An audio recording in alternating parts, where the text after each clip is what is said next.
have to admit, sometimes when I'm reviewing the readings for the week, I skip over the Psalms.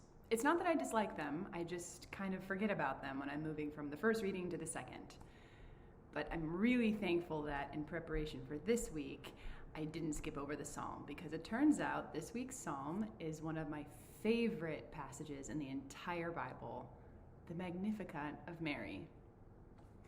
Taken from the Gospel of Luke, the Gospel writer who by far pays the most attention to women in his work, Mary's song of praise is much more than the words of a young girl giving thanks to God.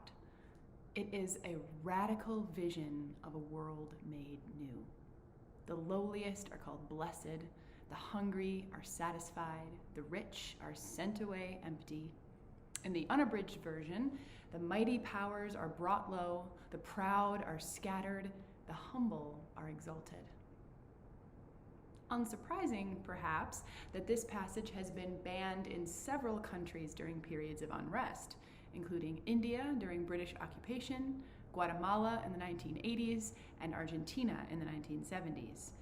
German theologian Dietrich Bonhoeffer, who was eventually executed by the Nazis, called it the most passionate, the wildest, one might even say the most revolutionary Advent hymn ever sung.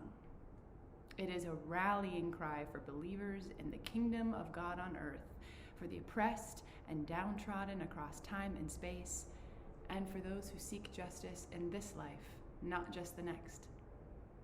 This is among the most powerful scriptures we have.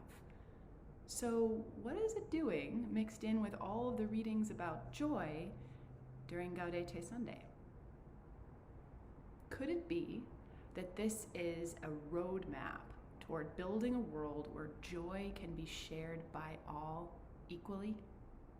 The Magnificat is a rare example in the Bible where we are given direct access not just to a woman's words, but to her thoughts, beliefs, and dreams.